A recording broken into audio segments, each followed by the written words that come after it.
Hi, Stan. It's nice to see you. My name is Christine. Thank you for meeting me today. I know that you had gone over the consent form prior to our meeting, so I was just wondering if you had any questions about it. Actually, no. Okay, that's great. So how is everything going with you lately? Well, not really too good. Been feeling really bad. It's bad. I guess depressed. So that's pretty much affecting a lot of what's happening in my life right now. All right. I see you're a bit troubled in some areas of your life lately.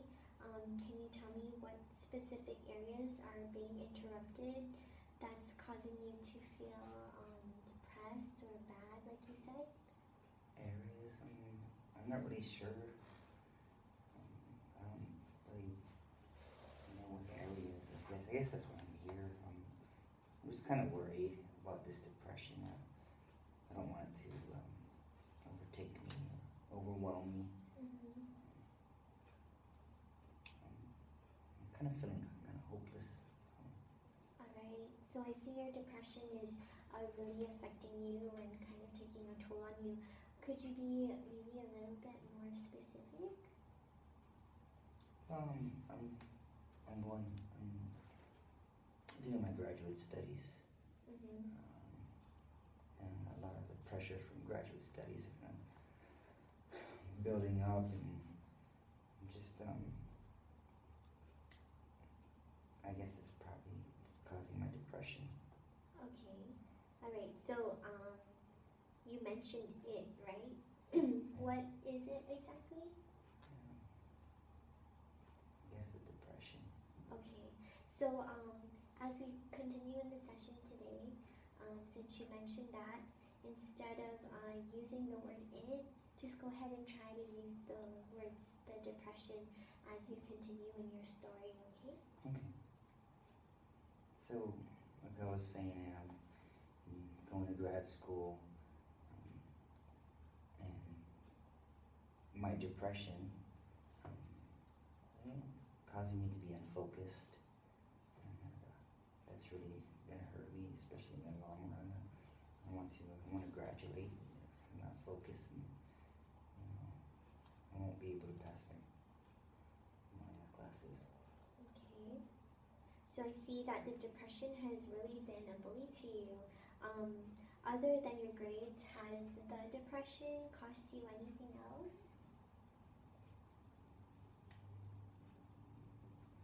Well, it causes me to be very anxious, feel a lot of anxiety. It as in the depression, Oh right? yes, sorry, Chris. So my depression is actually causing me to be unfocused. Mm-hmm. My depression is causing me to feel anxious, and my depression is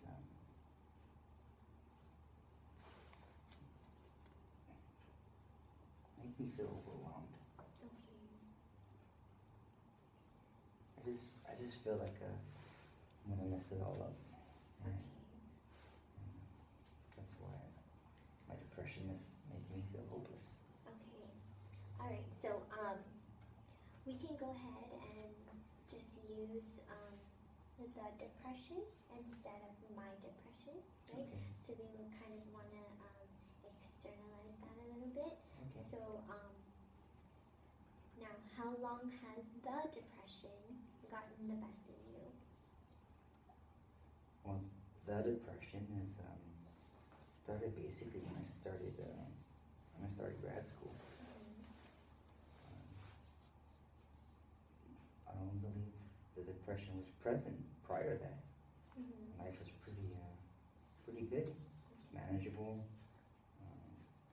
Just like, I guess now I just feel like I'm a train wreck because of the depression. Okay. So was there ever a time in which the depression wanted to take you over and you resisted? Yeah, here and there. Okay. So what was that like for you? Made me feel good. That's great. So how did you do it exactly?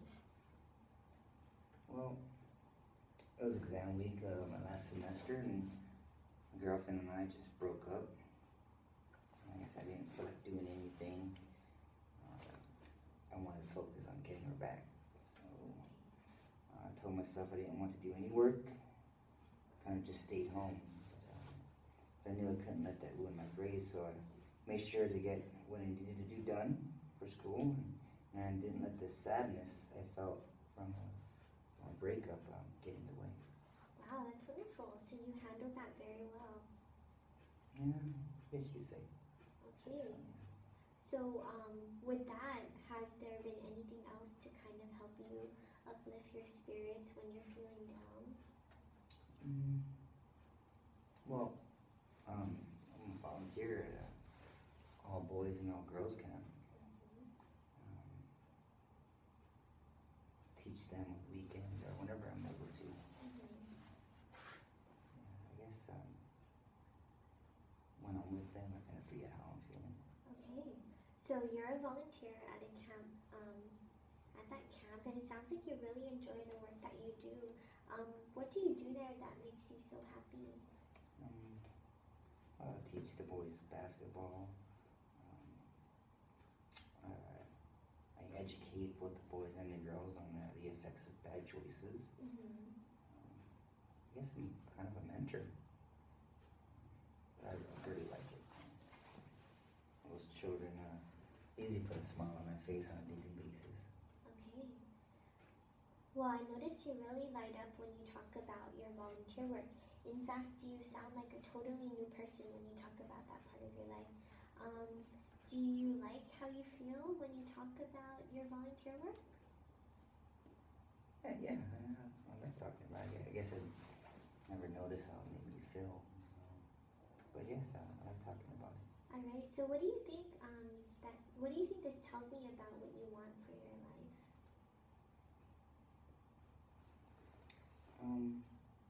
I guess it tells you that I just want to be happy and I want to surround myself with people that make me happy, especially children, especially the children I teach. Okay.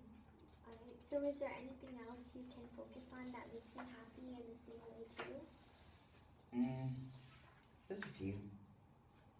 My accomplishments in school, overcoming my fear to make new friends, and the fact that I was able to find a new job. So we see here that Stan has had an incredible change in his attitude from him naming his different accomplishments in his life. And so the therapist is now asking for Stan to actually name this new character in his life. He decides to call him. Maybe I can call him Stan the Man. That's a very empowering name. So how does Stan the Man feel about conquering the depression that's obviously trying to get to you? I honestly just want to fight back and win because I don't like feeling this way. Makes me happy to know that I've been able to fight off the negative feelings without even knowing it. I'm glad to hear you want to fight off the depression. Speaking of fighting it off, has there ever been any other times the old Stan ever stood up to depression and didn't let it win? Actually, yeah. I guess for the last couple of years, the old Stan drowned myself in alcohol. Yeah, almost every night. I usually did that because grad school gets pretty tough, so kind of a coping mechanism. Even though I know how bad alcohol is, I went to work this one day completely hungover. My boss sneered about how useless I was because I couldn't even properly perform my tasks. Went home completely down-stricken, and that's when I knew I had to change. So earlier this year, I made the decision to completely give up alcohol, and it's been one of the best decisions of my life. Wow, you really stood up to not only the alcohol too, but the depression. Would the old Stan ever have done that? No way. He probably completely let the alcohol lead his life. Stan the Man took complete control, and it changed his life. Good. Did you like that feeling? At first I was scared because I relied on the alcohol so much. But after I felt kind of liberated, I was able to do without it. Became okay. Alright, so fighting off the urges to drink and kind of moving past the depression during that time kind of caused you a little bit of fear, but after you felt powerful for overcoming that, something that the old Stan would have never done. That's great. So, did you start thinking about all the positive things that kicking depression in the butt could do for you? Yeah, I started to think about how much happier and healthier I could be. Probably even start another relationship with the girl at some point. Before overcoming the alcohol, the old Stan wouldn't have any of that or any of those thoughts really. So when you started to realize that, did you want to make a change about your outlook on life? Pretty much. That's why I needed to go to therapy. I thought that maybe somehow this year could help me get rid of the depression that I experienced. Well, that's a wonderful start. And I see that your attitude about the depression is starting to change as we better understand that the depression is the sole issue here and not you as a person. Yeah, I'm starting to feel that my attitude can change about a lot of aspects of my life if I just try. It as in the depression, right? Yeah, I'm sorry. Yes, the depression. Okay. So let's see if we can give the depression a name so you can have more control over it. Disabling depression. Okay, so disabling depression then. So this disabling depression has tried its best to conquer you lately, and your fighting back starts off with the session here today, right? Yeah, disabling depression has really been a story in my life lately. Okay, so let me see if I've gotten your story put together so far, okay? The disabling depression has been getting the best of you lately, and you're worried about it overcoming your life. It's affected you in school and even caused you to turn to alcohol to help alleviate that. But there was an instance you went through where you needed a change and you stopped drinking alcohol completely, and it made you feel really good, right? Not to mention that you also enjoy the work you do at the camp for kids. So while on one hand you're feeling depressed, right? On the other hand, you've had a few happy moments, which is wonderful to talk about. So we want Stan to focus on the new him in his life, also called Stan the Man. Therefore, the therapist is now about to ask him to write down a list of things, which is what narrative therapy wants you to do, is for the clients to be able to write things down.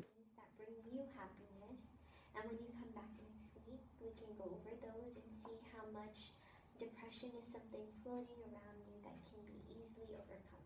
Does that sound like something you can do for me? Yes, definitely write those down. Okay, that's great. Well, thank you so much for meeting me today, and I will see you next week with that list. Yes, I'll see you next week.